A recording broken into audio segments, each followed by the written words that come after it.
Hello, everyone, and welcome to the 6th installment of my Diabetes Pro Tips series with CDE Jenny Smith.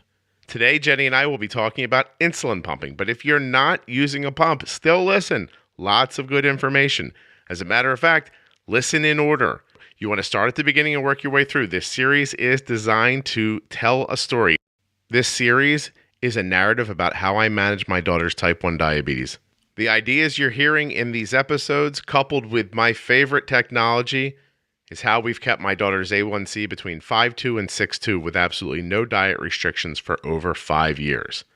And while we're talking about that, this episode of the Juicebox Podcast is sponsored by Omni Pod, Dexcom, Dancing for Diabetes, and Realgood Foods.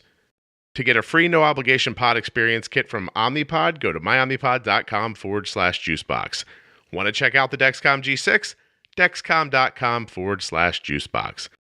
Go to realgoodfoods.com, and when you place your order, use the offer code JUICEBOX to save 20% on your entire order.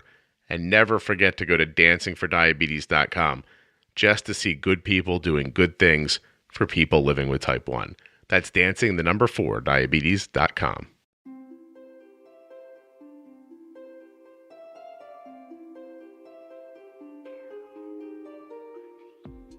Welcome back to the Diabetes Pro Tips series with CDE Jenny Smith. I'm glad you're here.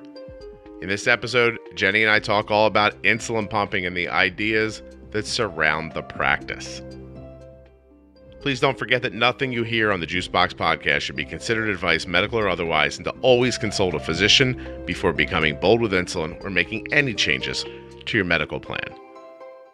And don't forget that if you're interested in hiring Jenny privately, you can do that at integrateddiabetes.com. You can find links for Jenny at juiceboxpodcast.com or in the show notes of your podcast app.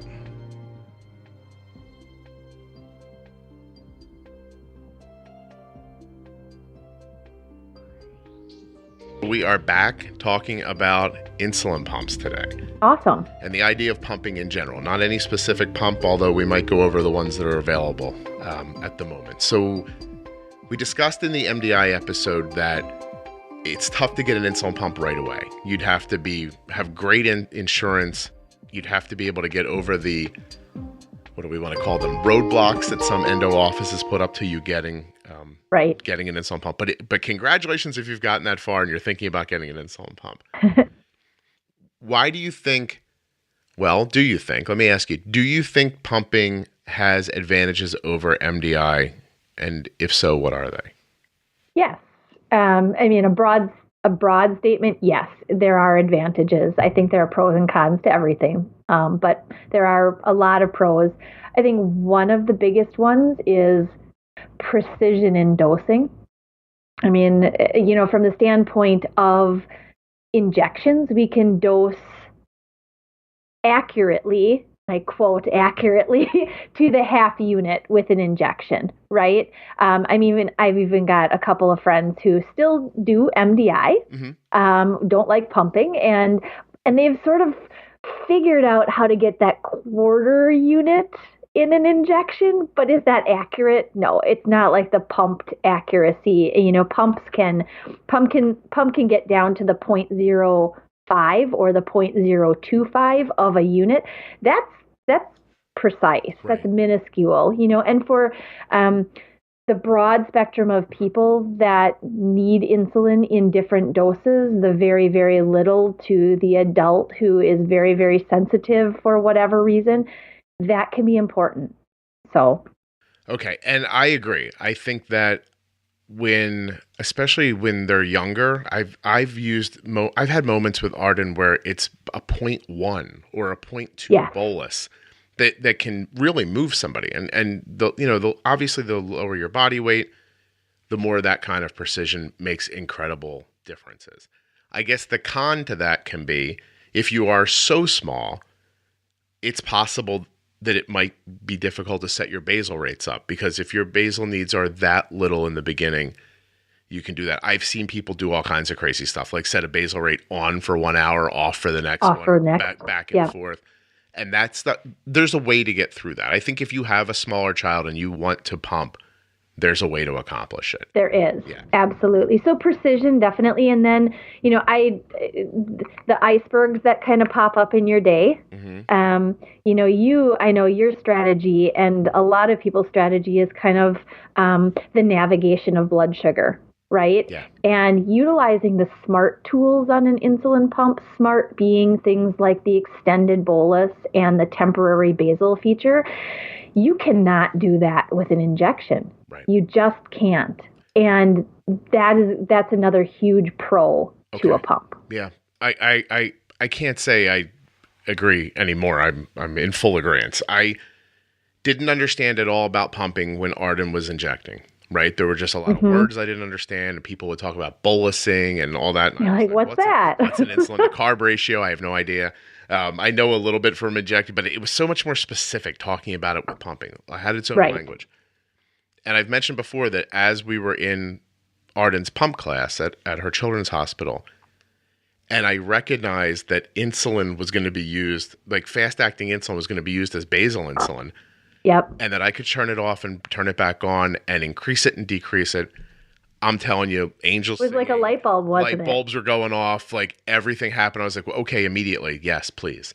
I genuinely think that before you have a pump, and for a lot of people after you have it, people just believe the pump is a way to avoid injecting. And I want to, as we do the overview about insulin pumping today, I want to show them that it's just so much more than that. So it is. Yeah. Absolutely. And I think another piece to definitely clear up, even for anybody who might be listening to these that doesn't necessarily interact or is a caregiver for somebody with diabetes, but they've come across it because they just want information. Mm-hmm. A pump is not the magic do-it-all. You don't plug it in and it takes care of everything. That is not the case. And for those who might be newly diagnosed and are hearing, oh, a pump is like the magic thing. It does all these It does what you tell it to do, and it does it based on the parameters you set within the pump. Yeah. Its personal input is what makes the pump as beneficial as it can be. So you can then see that if you don't know what you're doing, it could be not the best thing. Sometimes you hear people say, I've had this pump for a month and I'm thinking of going back because I think it's not doing what I need. Yeah, and I think they had that expectation. Like, look, I bought the pump, I put it on. Why did my A1C not go down? How come my spikes aren't going away? Why is my blood? Right. And in some cases, people's blood sugars get worse in the beginning because they don't get their basal set up correctly. Right. Or I think for some people, your insulin needs change sometimes, greater or lesser, when you go from injecting to pumping. Because of the precision, especially of that basal, sometimes with the imprecision of an injected basal insulin and the fact that it isn't based on your physiologic need and the change through the course of the day, that basal insulin could be off via injection at a time when you need less insulin. And so things look like they're happening around a bolus when it really isn't the bolus's problem. It's the basal. Right. So getting that basal set is huge. It's like the foundation of a house. And the opposite as well, too. Not instead of the bolus's problem, you can't give the bolus credit sometimes. Sometimes you have a lower stable blood sugar that you think you made this great bolus off of. Bolus. but your Levemir or your Lantus, you have too much of it, or it's just it's working stronger at that point or something like that. Yeah. So when you switch to a pump and you go to these more precise basal rates using a fast-acting insulin in the background, then if you don't have that correct at that number, you no longer have that sort of like, I don't know what to call it. Like when you inject basal insulin, it's just sort of is it a catch-all? It's a blanket of insulin that you may or may not. Yeah. That's a good way to think about it. It's kind of a blanket of insulin, but it's not a blanket that's always warm and cozy at the right places through the course of the day. Right. I mean, my example is before I started pumping, I was using Lantus, was my basal insulin, and I took it in the evening.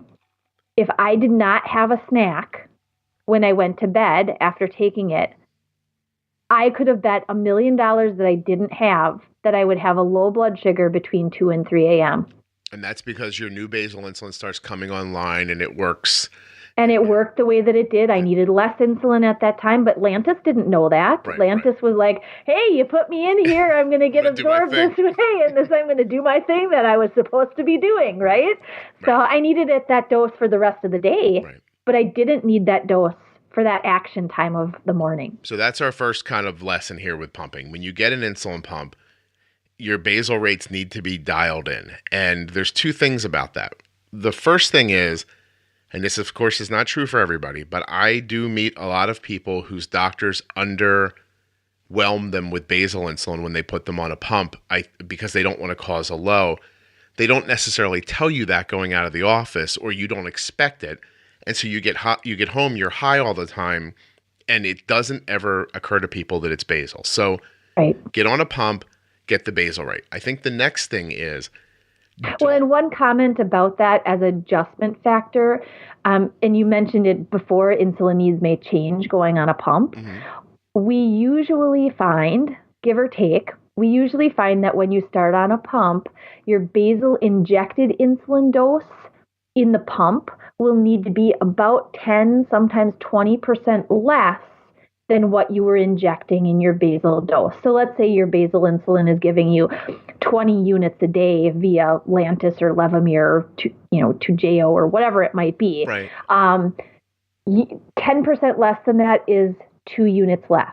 Okay. So we would actually dose your basal in the pump on 18 units across that 24 hours versus 20 units because it seems to be that the body responds better to that one type of insulin, a rapid, and coming in at one precise point in the body all the time rather than being injected like all over the place. So then it can really be either then. You can get your pump set up with basal insulin and find yourself high all the time and realize your basal's not enough or too low. Or you have to come in. So that is why doctors start that way because I guess moreover the likelihood is you'll need less. But for the people who that's not true for, it's the situation I described. Right. So what we're really saying is you're not going to know until you know. But figure it out. Get it in there and figure it out. I also want to know what you think about multiple basal rates in the beginning. Because in my mind, I think you set one up and then you start adjusting off of that one, right? Agreed. Absolutely. Even when I started pumping, as an adult, once there were finally pumps like Omnipod, I wasn't about tubing. I wanted that pod. But when I started doing that, I actually did. I started on one solid basal rate and I was already an educator, so I knew about pumps. Right. I just, but yeah, you have to test, you have to evaluate and see what does that one solid basal, where do I need it to be less? Where do I need it to be more? Right. For how long? Yep. And I think we're going to talk about the adjustments in our own little piece of this. So, okay. So we'll move on now to the idea of bolusing. So I want everyone to understand that your doctor is going, your pump trainer, whoever you talk to is going to do their best based off of what they know about you to set up an insulin to carb ratio in the pump. But it is incredibly important to know that that is a number that is not completely made up, but it is a guess on some level. And so if you're putting insulin in for a bolus and you say to yourself, man, I counted these carbs 100% correctly, and it's telling me 3 units. But I used to eat this food on injections and I had to inject 4 units or 2 units, or it was different in some way. I just think it's incredibly important to remember that your doctor just did the best they could putting that in there. And this becomes where this is sort of the next step of how people get confused starting pumping, because things don't go the way they expect. And they never diagnose the idea that it's the insulin. And I mean, this series is obviously, it's all about timing and amount, right? You're using the right amount at the right time. Their minds, I think Siri just heard me say something. Sorry, Siri. It wasn't for you. It says, hey, Siri, it's all about timing and amount. How did that happen? Shut up, Siri. No way. Sorry. My point is that our brains somehow focus on the idea of the pump specifically and we forget about the insulin. So I got on a pump and something didn't go the way I wanted. There's something wrong with the pump. That's the leap you make. it's very likely the insulin.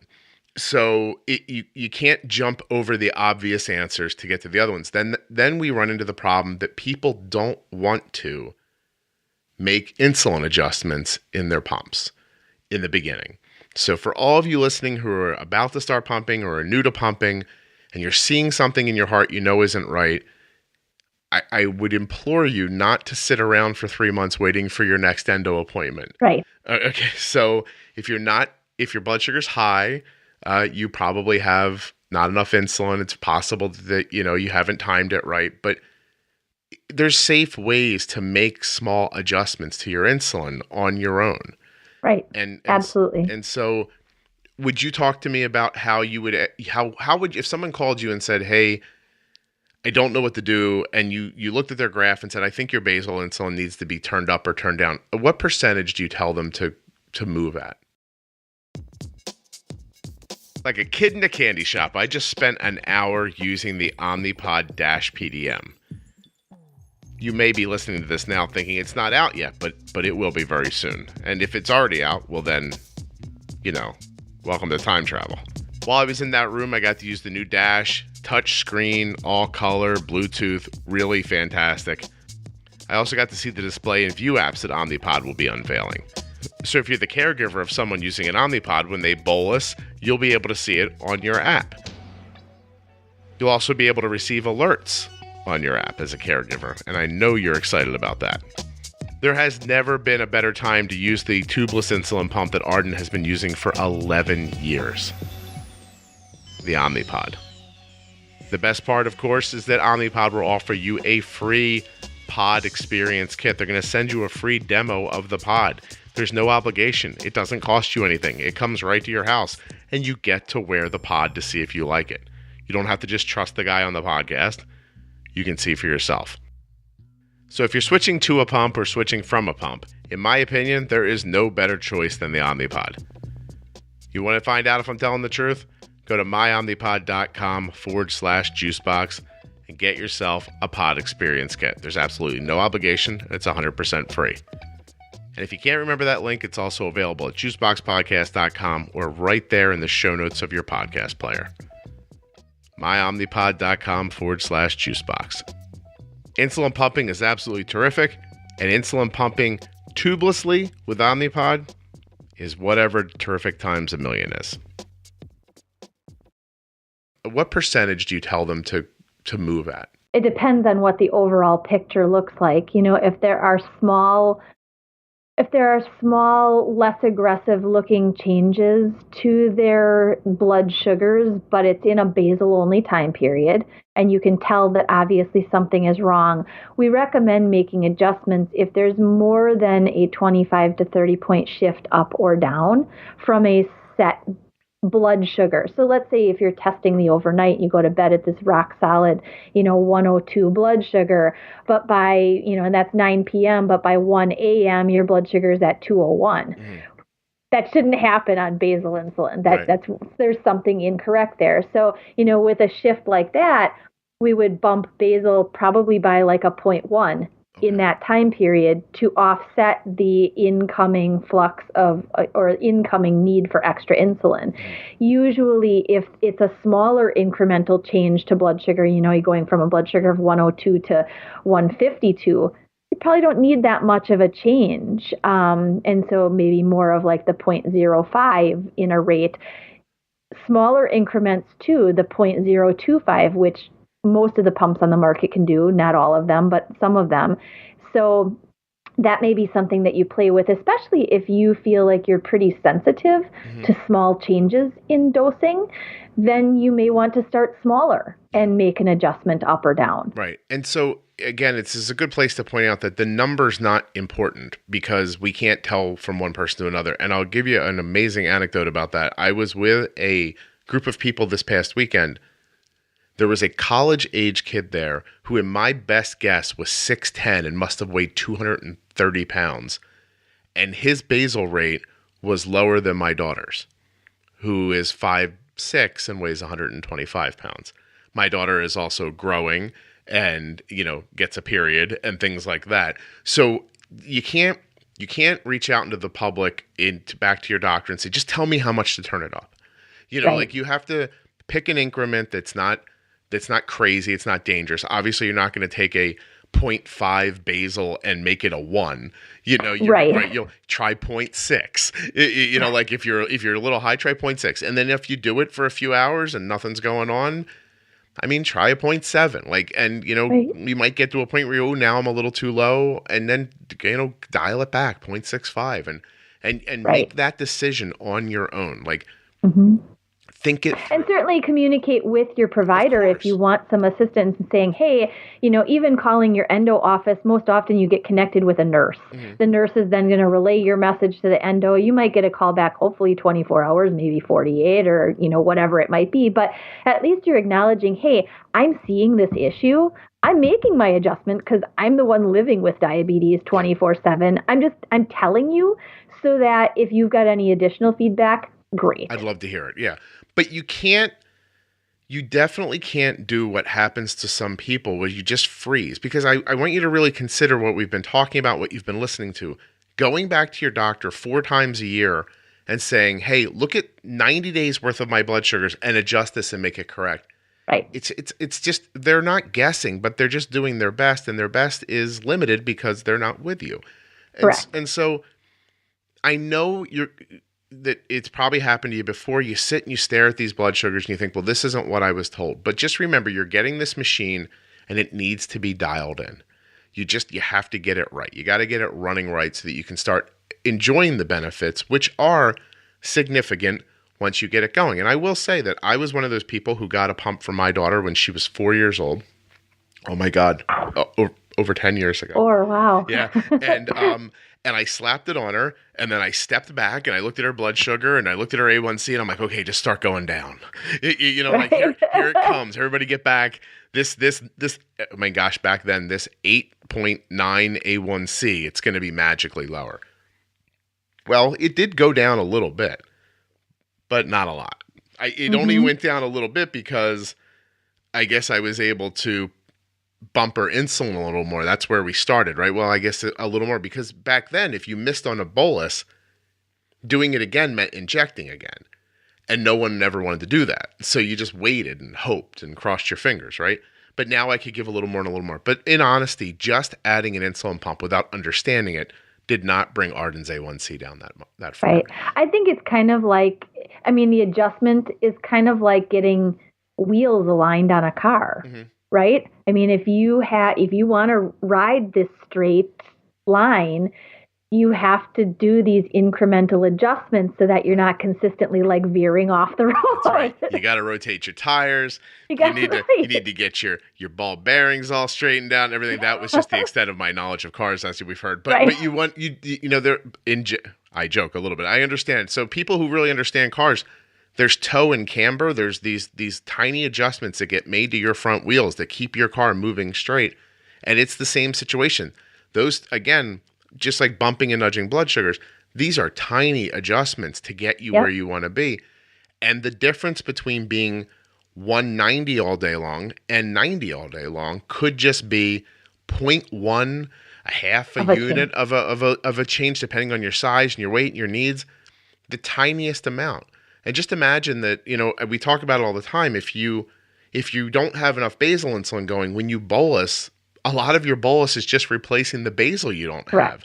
And so that's when the bolus isn't there, you're wondering, well, why I didn't even eat at this point today, and what's happening here, right? Why is this happening now? And so you need to get these things straightened out. Now, I guess moving on to the idea of bolusing. Now, before, when you had your shots, you were counting your carbs, doing your thing, sticking in your pen or your needle and pushing it in there and just hoping for the best, right? You are now opening yourself up to an entire world of pre-bolusing and doing it with different... And what? Pre-bolusing? Pre-bolusing, What's that word? Extended boluses, all the things your pump... well, first of all, pre-bolusing is not a setting. It's just the idea of putting in your insulin and giving it a head start over the food that you're about to eat, right? But an extended bolus. So we're talking right now, it's 11 a.m., and 40 minutes ago, Arden texted me and said, lunch is soonish. I want you to really hear that. She didn't say in 10 minutes. Teenager. Right. She didn't say 20 minutes from now. She said soonish. And I know based off of how this year is going at school, we're going to pre-bolus here. And I thought about what was in her meal. There's not anything incredibly like simple sugary that's going to spike her right away. And she was 106 when we did this. So she'd been a little resistant towards the end of her period this week. We did a temp basal increase of 40% for an hour and a half. And so that takes Arden's basal rate from 1.4 to whatever 40% more of that is for an hour and a half. And then I did an 11 and a half unit bolus. We did 20% of it up front and the balance over an hour. So 20% of 11 and a half units goes in when she pushes the button. The balance of that goes in incrementally over the next 60 minutes, coming online and getting active along the way. And now it's 40 minutes later, and Arden's blood sugar is stable in 90. And she probably started eating 20 minutes ago or so. Mm-hmm. I'm expecting the food to begin to impact her right now. Yep. Right. And so we got momentum on our side for the insulin. We've got her going down. We've got that tug of war set up. We've given, we're letting the insulin cheat and we're going well. Now, I'll tell you right now, if 20 minutes from now she starts curling back up, I might, if there's any extended bolus left, I might cancel it and put it all in at once.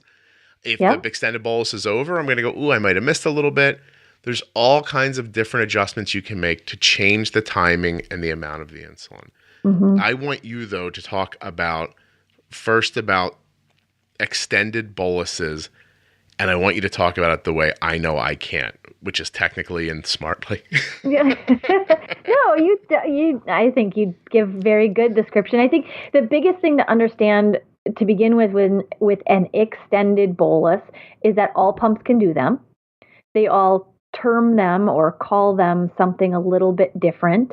And it really just kind of boils down to how you're telling the pump to give this dose for a meal, whether you want it all up front, meaning like you'd give an injection. You get this whole normal amount of insulin deposited under the skin all at one time. That's normal. An extended allows your pump to drip, drip, drip, drip, almost like your basal is dripping all day, but in a time period you've defined, whether it's 30 minutes, an hour, 3 hours. You've told the pump, I want to deliver 11 units over the course of some now and some in an hour time period. That's what we kind of refer to as a dual wave bolus. Okay. Dual being you get some normal up front, meaning a bump right now, like an injection. Mm-hmm. And then the rest of the meal, like you said, 20-80, right? 20% now is the normal, 80% over an hour. So your pump is now saying, okay, I'm going to drip, drip, drip, drip, drip this 80% in. And by the end of an hour, that whole extra 80% will have been dripped in. But its action time then is pushed out. Right. Because you didn't deliver it all right now. That last pulse of insulin at end of hour 1 still has now an active insulin time for whatever you have set in your pump. 3 hours, 4 hours, 5 hours out from that last active pulse. So I think that's the important thing to know about extended boluses. Some people first start to think of them as, okay, well, I'm going to get some insulin, but then 3 hours from now, it's going to give me the rest of my insulin. That's not how extendeds work. They always give some and extend some, drip, drip. Or you might want to say, for this meal, I'm eating a big old plate of broccoli and a chicken breast. There's carb in that broccoli that you do have to count and cover. Is that broccoli going to hit you like white rice? No way. It certainly isn't.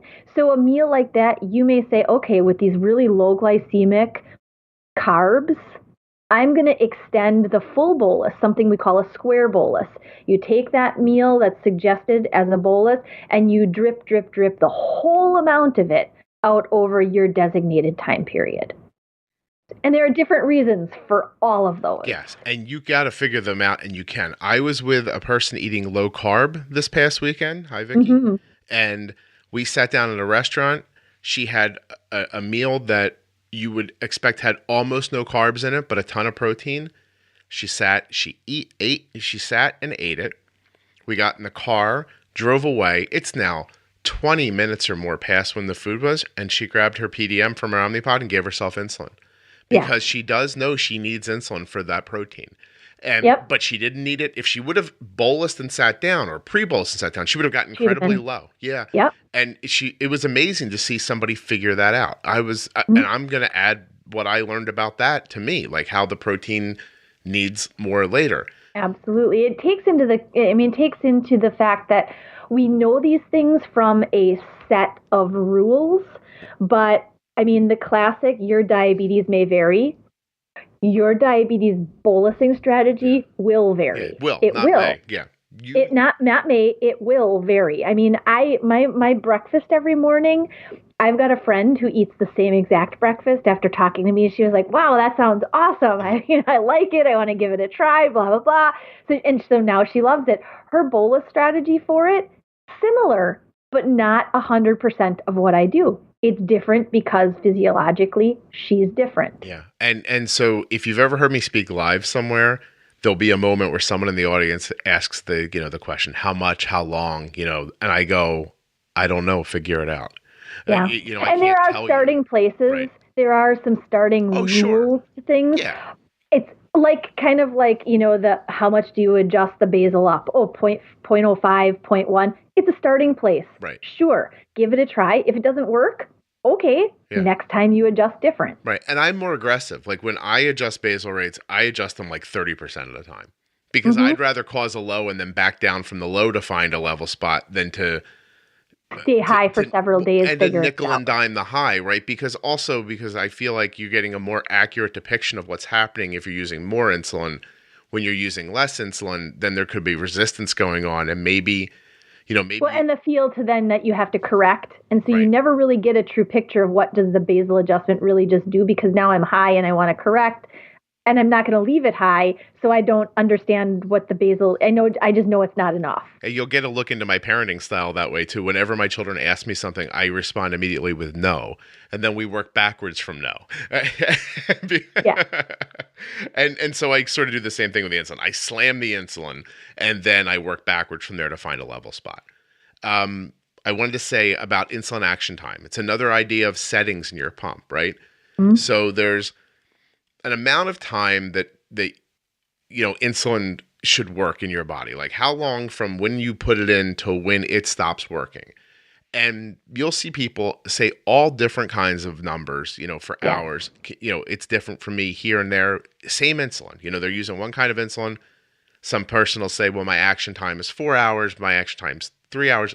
Arden uses a Pedra, and her insulin action time in her pump is set at 2 hours. Mm-hmm. And so I have found that when you bolus Arden, that bolus stops having any effect on her by 2 hours. Wow. Most of the time. Some of the time, no. I don't know how to tell you the difference, but most of the time it's yes. Last night it was no. Last night I couldn't get Arden's blood sugar to budge off of 180. It didn't matter what I did. She had an incredibly carborific afternoon. Like I said, she still has her period and, she's going along. Now there's a moment where I'm like pushing and pushing and pushing. And I'm finally like, all right, this is enough. Like this insulin is going to start working eventually. And it did. Later at night after a hot shower, her blood sugar started coming down and we had to catch it. And it was hours and hours later. That doesn't make Arden's insulin action time 6 hours. Right. That's a specific situation. Most times, insulin I put in now doesn't cause her to get low 2 hours later. Now, keep in mind, insulin on board is calculated by the insulin action time set up in your pump. Am I right about that? Correct. Can you explain that for us, please? Yes. So insulin on board specifically uses your active insulin time that you have set in your pump. So for Arden, 2 hours. If she were to get a bolus now for, at 11:07 a.m., 2 hours from now at 1:07 p.m., the pump would no longer identify active insulin on board from this bolus, which means that if she chose to bolus at 1:15, it's only going to factor in blood sugar and the carbs she tells it she's eating to give a bolus suggestion.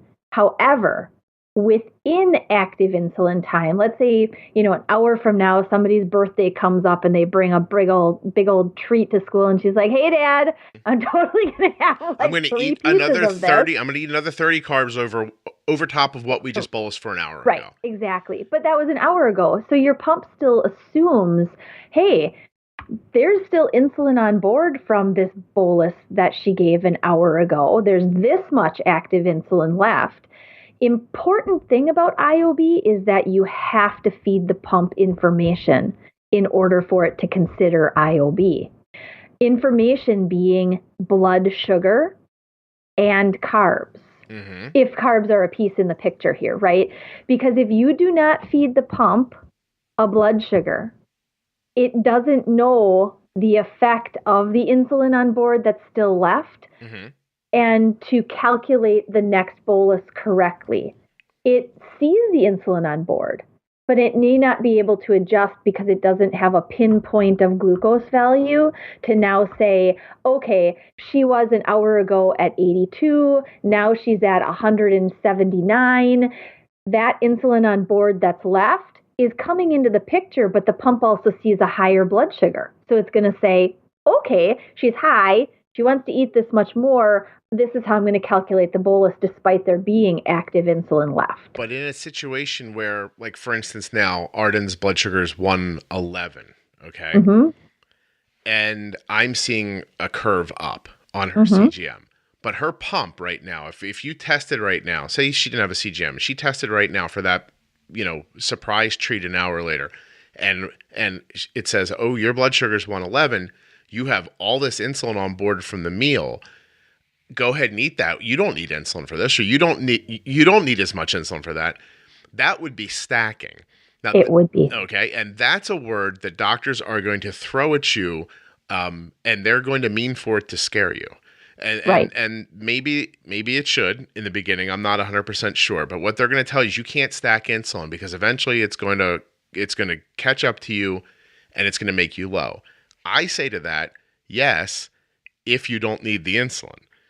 If you do need the insulin, it's not stacking, it's bolusing. Knowing the difference is the trick, I guess. It is. To go back to, I'm going to layman's terms a little bit more about insulin on board and action time if I can. So if you decide that your insulin action time is 3 hours, and by you, I mean the doctor sits down and says, this is what it is for most of my kids this age, so I'm going to set it for 3 hours for you. But your insulin action time is actually less or more, then your pump is going to make decisions based off of that number.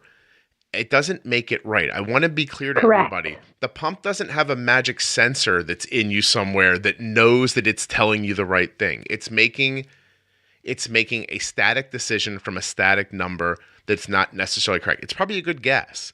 It probably won't hurt. It's going to err you on the side of caution a lot. It's going to keep you from being, from getting low.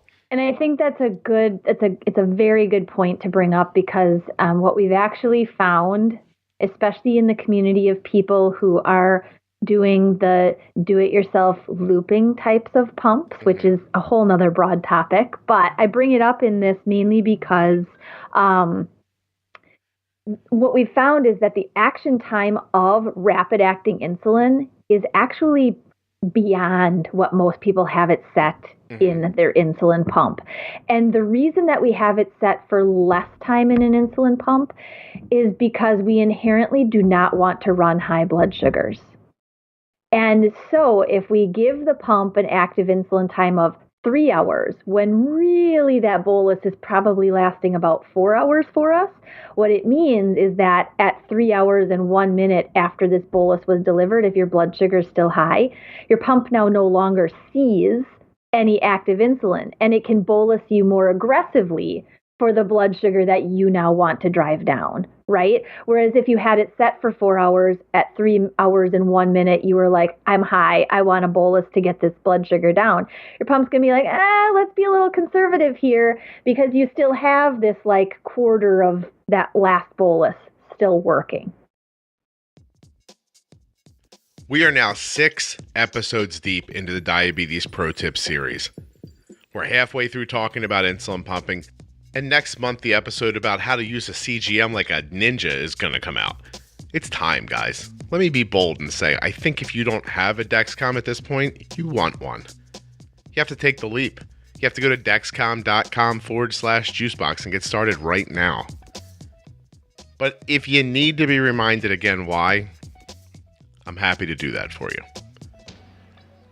Your Dexcom G6 continuous glucose monitor is not only going to show you what your blood sugar is, it's not only going to keep you from having to check with a meter, it is going to show you the direction and speed that your blood sugar is moving. How fast are you falling? How fast are you rising? At what pace is this happening?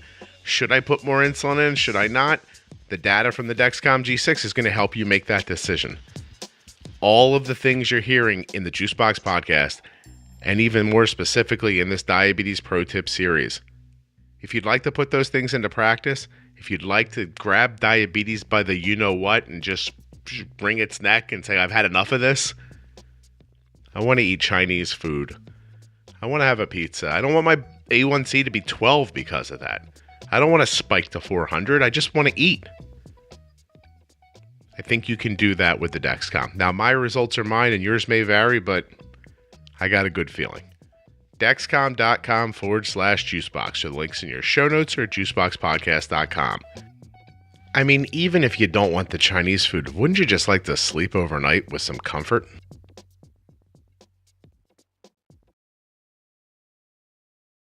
If you have an Omnipod, your pump is going to be completely self-contained. It will adhere to your body. The insulin will be in there and all the smarts and everything, and you'll use a wireless controller to tell it, hey, I want you to change my basal or put in a bolus or something like that.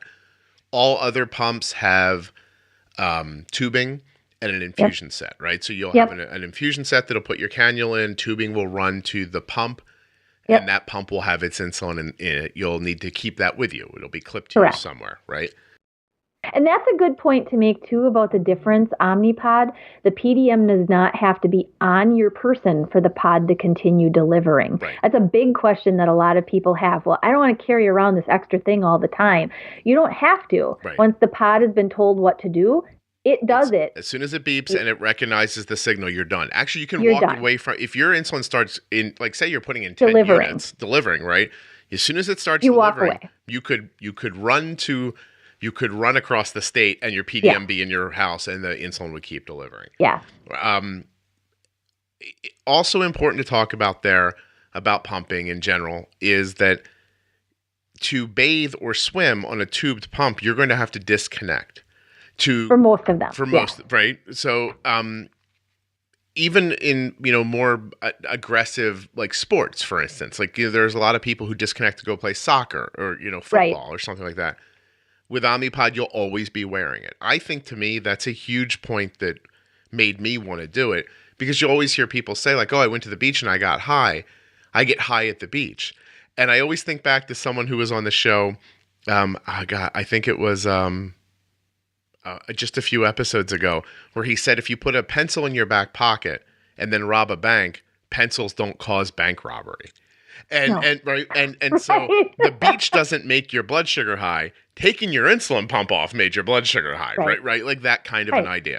So just understand that there's different ways to manage with different pumps. I'm not telling you which pump to get. And that's a lifestyle look, right? And that's the biggest thing when I work with people. They're always like, what do you think is the best? There isn't a best. There's a best for me. Yep. There's a best for you. You need to take a look at, the pros and the cons of all of the pumps. What's the pump that has the most pros for your life? 100%. To navigate your lifestyle, your needs, an athlete. I've got a lot of athletes who really prefer Omnipod because of the tubeless piece. I've worked with a lot of triathletes who they need, from going from a swim into a bike into a run, they need something that's a seamless management. Then they're not having to clip in and pop in and reload and, everything. So I think it takes a lot of examination of your lifestyle. Yeah, no, absolutely. I would jokingly say that, I'm sure you think that I think you should get an Omnipod. And probably if you ask me my personal opinion, I would say yes, right? Not just because they advertise on the show, but because Arden's used one for 11 years and it has been nothing but absolutely fantastic for us. But I completely agree with Jenny. You should decide what works best for you. You really have to do that. Not everyone's going to see the same pros and cons as everyone else. And all of the pumps, despite delivery and mechanism of driving insulin, they all do have some features that are different and may apply better to your lifestyle than another brand. Absolutely. So again, figure it out for yourself. Do your diligence. Do your homework. Yeah, I think the greatest thing about the Omnipod might be is that they offer a demo. They'll send you one to your house and let you try it. Like that's you can wear it. And the other companies are at a loss. They can't really do that because of the way theirs is set up. Very big and expensive. Right. Here, let me just send you demo this and I'll send it back to us. Please give it back. And couple of other ideas. Adhesive, right? So I was getting to whether you're using an Omnipod or you're using another one, there's going to be some adhesive of some sort, a simple preparation like we talked about back in the MDI episode. I think I don't over prep Arden skin, right? Clean skin. Dry without lotion or anything on it, you're good. Put it on. You could see, if you have soreness with a pump, right, it shouldn't hurt.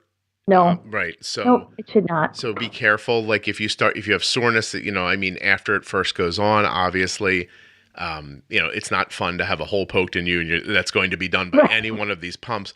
But an hour later, whatever it is, if it hurts or it's hard to bend your arm, sometimes the cannula can hit a nerve. Or a muscle.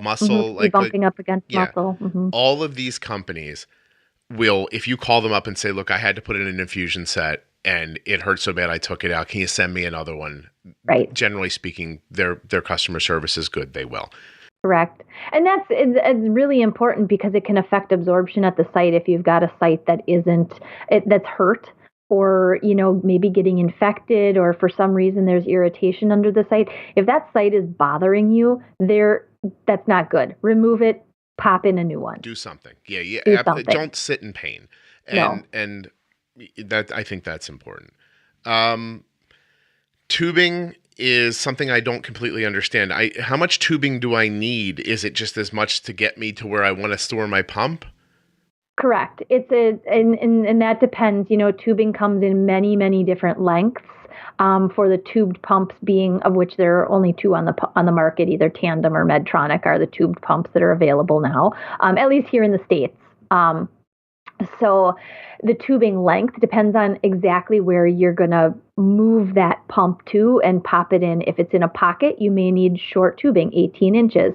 If you're going, some of the guys I work with, where the shirt stays around their lower leg to keep their shirts tucked in, well, they end up just clipping their pump down their leg and then they can easily lift up their pant leg to bolus during the day. So if that's the case, you probably want 40 plus inches of tubing depending how tall you are. Right. If you're Shaq, you probably need I don't know how many inches, but yes. And the tube pumps also, when you go to put them on, they have to be primed, which means that you have to fill all of that tubing with insulin. Correct. Before you can put it on. The Omnipod self primes. So and there's no tubing. And there's no tubing. There's a tiny little cannula that obviously goes under your skin and stays there. Yep. So again, there you go. There's pros and cons with all of them. I hear people say that, so Omnipod has a fail safe, right? If it gets around too much static electricity and it affects the internals of it, it will shut down and ask you to change it. Yep. I've had it happen in 11 years. I don't know, 6 or 7 times, it's happened. And people go, well, that doesn't happen with a tube pump. And I'll say, well, yeah. And my daughter's also never walked past a drawer in the kitchen and gotten her tubing caught on it and yanked out her infusion set. Right. That's the tubed pump version of that. To me, they all have something. If you're looking, they all have something. Right. If you're looking for perfection, don't ask a machine to do anything. Absolutely. And I think, one even that might be going towards the tubed pump potential need would be if for some reason the angle of the cannula is a concern or an issue for you. That is one, I would say, potential drawback of Omnipod is that there is only one cannula. It comes on every pod. It's exactly the same cannula, and it goes in at exactly the same angle for every single person, which may not, again, your diabetes will vary because your body physiology may be very different. So you may need to choose a pump. Despite not wanting tubing, you may need to choose a pump that's tubed because you need a different type of cannula or what's called infusion set. Right. You may need something to go in at a 90-degree angle versus an angled, you may need a steel cannula versus a plastic cannula for various body reasons. Right. So there are a lot of considerations. Yeah, absolutely. So. But keep this in mind, no matter what pump you're thinking about.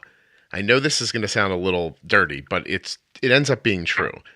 Companies have salespeople. Salespeople influence doctors. Doctors get stuck prescribing things. The same pump over and over. If you walk into an office and say, I want an Omnipod, and the guy goes, no, you want one of these. Trust me. You don't need to trust him. You can say that I appreciate your input, but I'd really like to try the Omnipod, or vice versa. I don't want an Omnipod. I really would like to try the T-Slim. You can speak up for yourself. Please do that. Absolutely do that. So at the very end of this, I want to talk about something that doesn't happen with injections that could happen with a pump, right? So as long as you inject your insulin with your injections, you remember to put in your Lantus, your Levemir, your Tresiba, whatever it is, and you remember to put in your insulin for your food or your high blood sugars. You're watching the needle go in your arm, you're pushing the button, you pull it away, you know the insulin's in there.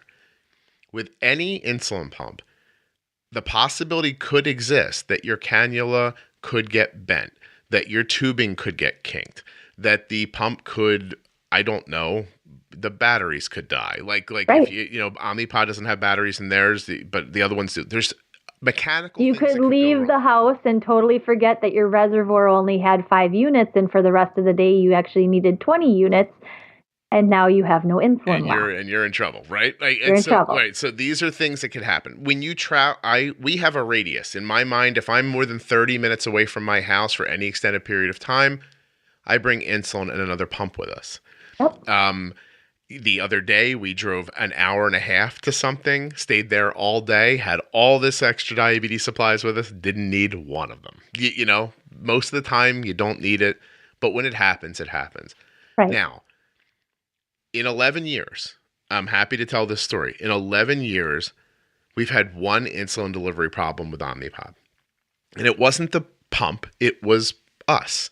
We changed a site, and it was at a pool, right? So we put it on, and she got back in the water, and I think the adhesive didn't have time to adhere, and it loosened up a little bit, and it pulled her cannula out. Through the course of a day, right? A long July day of swimming. We got home, her blood sugar was still fine. Now, was it still fine because the cannula was still in? It hadn't worked its way out yet because she was so active during the day, she didn't need as much insulin? I don't know. But what I can tell you is that overnight, Arden's blood sugar started to skyrocket. And I kept bolusing, and it took me a while to figure out that my boluses weren't doing anything. That's not going to happen to you injecting, right? And so is it, I actually saw a person say the other day, I'm scared to get a pump because of that. And I think if that's why you're scared, I think you're worrying about things you don't need to worry about, but you do need to be aware of them.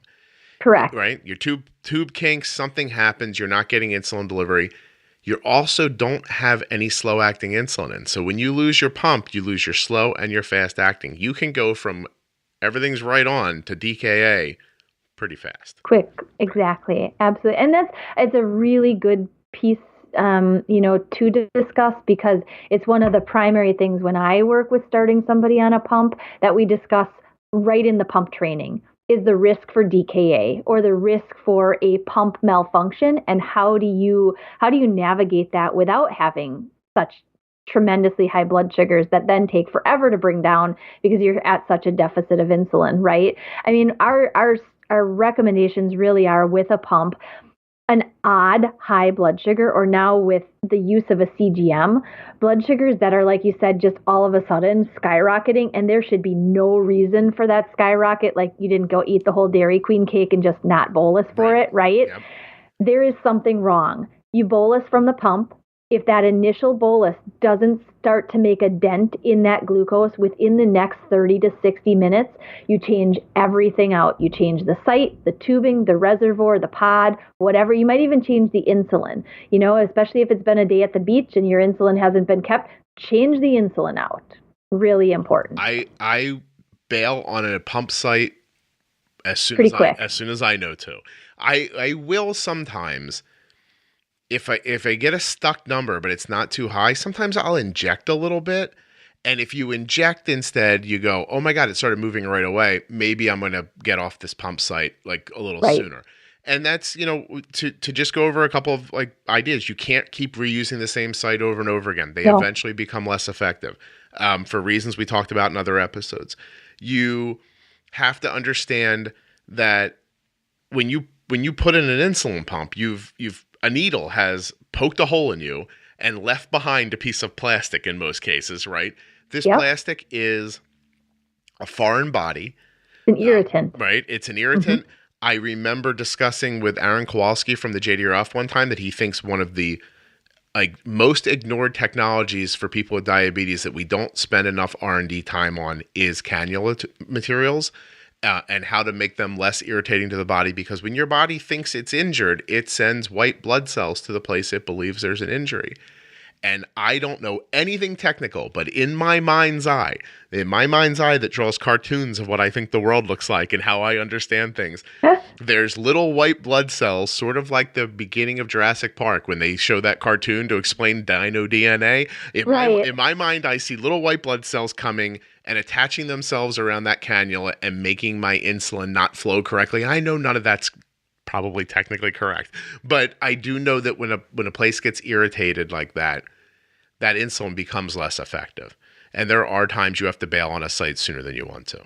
There could be, and it's also a good just around site change itself to be very aware that the potential for that new site to be less absorptive from really what you're talking about there is inflammation. Yeah. Anytime you introduce something underneath the skin, you ask your body to become irritated, and inflammation is what follows. So absorption at that site is significantly decreased. Everybody's a little bit different. Some people it's for about an hour. Some people it could last as long as 4 or 6 hours, that inflammatory response. It's also, I guess, for those who are using a continuous glucose monitor, that 2-hour sink-in window? Yeah. The big reason for that 2-hour sink-in window, besides that sensor needing to get wet, you've put something to sit underneath your skin. Your body's got to get used to that. And you don't want glucose values coming in from a site that's probably injured. Right. So same with a pump. You really have to pay attention. What do your site changes look like? How does your glucose level change around site change times? Mm-hmm. And is this normal? Is this a normal flux in glucose, or is, my gosh, my blood sugar's never 300 after I change a site? Right. Therein lies the difference of change it out or figure out how to navigate the site change so you don't have a high blood sugar. And I think it's incredibly important to know that while all this may sound scary, that you'll figure it out very quickly. It's not something that's going to dog you for your entire existence. There's little, is the word picadillos? There's small things about everything that you have to figure out along the way. And the only way, just like we talked about with insulin, the only way to figure it out is to do it, let it go the way you didn't expect, suss out what happened and fix it next time. But I think just the fact in, this episode, especially talking about these little pieces, mm-hmm.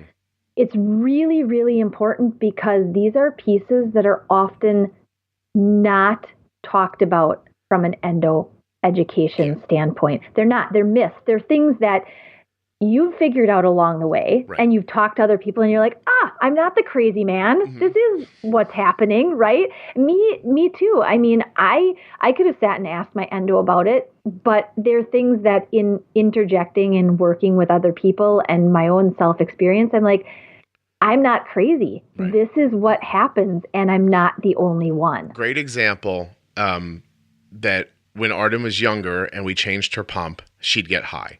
Mm-hmm. And people say, oh, that's a thing. That's a pod change high. It only happens with Omnipod and blah, blah, blah. And I'm like, you have to bolus more, bolus with the old pod before you change the new pod because the new pod won't work and everything.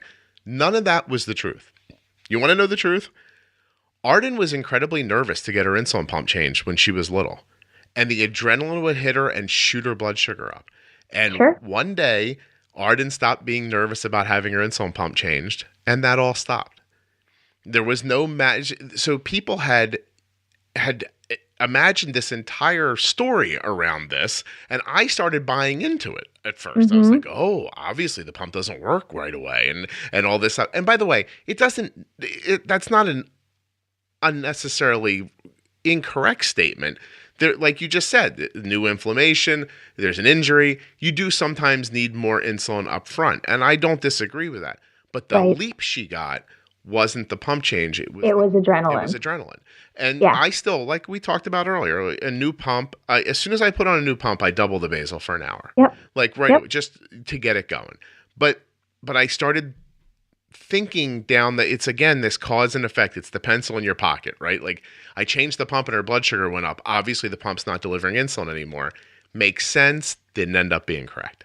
Right. Right. So just, you'll figure it out. And my experience was coming from a tubed pump to Omnipod. So I had experience with site change from a tubed standpoint onto Omnipod. And I'm glad that I had that, because I do experience that site change inflammation. And I had experienced it on a tubed pump with the cannula. Right. And so I knew it was likely going to still happen on Omnipod. Yep. So, again, your experience is going to be different from somebody else's. It's 100% right. Ah, good. Oh, we didn't miss anything? Did we do okay? I think. I like what you said at the end. I appreciate it, because I wanted this to be a real world conversation, not some like shiny, oh, you'll get a pump and you'll love it, and it's gonna. And by the way, you will love it. It's or you won't. I don't know who you are. I can tell you, it's been an amazing experience for us. I believe wholeheartedly that the Omnipod is one half of the reason that we are able to keep Arden's A1C where it is. Where it is. Absolutely. And I'd say the population of people that come off of a pump is small. But there are people who I've got a good friend who pumped for years and was like, man, she had a major issue with her pump, and she was like, no, I want to make sure I know I'm getting my insulin. She's been on bolusing. She's gone through pregnancies with bolusing via MDI. It works for her. But again, that's her choice. And most people will stay on their pump. Listen, here's the key. Be happy, be healthy. That's all I care about. It doesn't matter to me what you do. Just no differently than the way I talk about using insulin. I talk about pumps and glucose monitors the exact same way. I want you to know how it works. I want you to know what to do when you try it. And once you try it, if you don't want to do it, whatever, man. I don't care. I'm not here telling you what to do. I'm here telling you shouldn't make decisions based off of bad information. When you have good information, make good decisions. Do whatever you want. If you're enjoying the Juicebox Podcast, there's a couple of things you could do in return, let's say. You could leave a rating and a review on iTunes. That helps the show be more searchable so more people can find it. You can support the sponsors, and I'm talking about Omnipod, Dexcom, Dancing for Diabetes, and Realgood Foods. These are the people who bring you the podcast for free, right? We're ad-supported. The last thing you can do is tell a friend. If something you've heard on this podcast has been valuable to you, help someone else to find it. Podcasts are not intuitive to everybody. You may have to send them a link. You may have to show them how to put a podcast player on their phone. I'm not sure what that will entail. But I know one thing, when you share the podcast, it grows. When it grows, the sponsors are happy. And when the sponsors are happy, the podcast continues. I hope you're enjoying the Diabetes Pro Tip series. That's going to be it for March. Jenny and I are having a fantastic time making these. I have to tell you, I think maybe we might even, keep going after this series is over.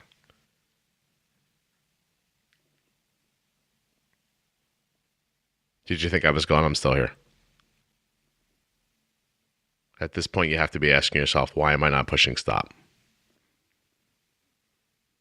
It's the curiosity, right? Like you think maybe something else is going to happen, but I'm telling you right now, nothing else is going to happen. Could you hear me breathing? I was holding my breath right there.